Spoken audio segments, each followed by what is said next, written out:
IIM UPSC tuitions only in Tirumala IAS institute Chaitanyapuri. Call చేసి ఇప్పుడే join అవ్వండి. కఠిన చట్టాలు, కేసులు, శిక్షలు ఏవి చిన్నారులపై దాడులకు అడ్డుకట్ట వేయలేకపోతున్నాయి. కామాంధులు పేటెక్కిపోతూనే ఉన్నారు. అభం శుభం తెలియని చిన్నారులను కూడా వదలటం లేదు.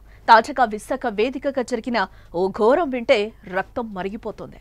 ఆ విషయం నోటి వెంట చెప్పడానికి మాట రావడం లేదు, కానీ తప్పడం లేదు. 6 ఏళ్ల చిన్నారిపై ఓ కీచక PET అత్యాచారానికి పాల్పడటం కల్లంట నీళ్లు తెప్పిస్తోంది.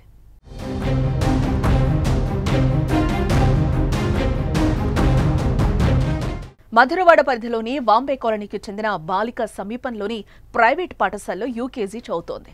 ఆదివారం రాత్రి చిన్నారి కడుపు నొప్పిగా ఉందని చెప్పడంతో తల్లికి విషయం అర్థమైంది. పూర్తి వివరాలు అడిగింది.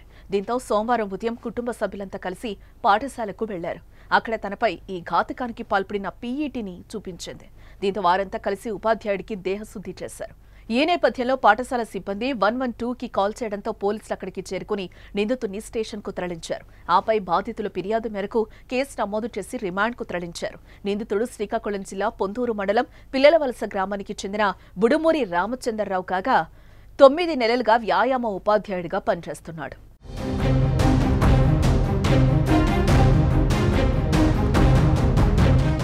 ఇంతటి చిన్నారులను కూడా వదలకపోవటం ఆందోళన కలిగిస్తోంది. తమ పిల్లలు యూనిఫామ్ వేసి కాళ్లకు షూ, మెడకు టై తగిలించుకుని భుజాన బ్యాగ్, మధ్యాహ్నం లంచ్ బాక్స్ తీసుకెళ్లి స్కూల్ బస్ ఎక్కుతుంటే తల్లిదండ్రుల్లో ఎంతో ఆనందపడతారు. మళ్లీ తిరిగొచ్చే వరకు ఎదురు చూస్తూ ఉంటారు. స్కూల్లో జరిగే విషయాలను బుజ్జి మాటలతో చెప్తుంటే ఆ ఆనందమే వేరు. కానీ ప్రస్తుతం చిన్నారులకు రక్షణ లేకుండా ఉండడం, ఉపాధ్యాయులు ఇలాంటి దారుణమైన పనులకు ఒడిగట్టడం నిజంగా ఆందోళనకరణమే.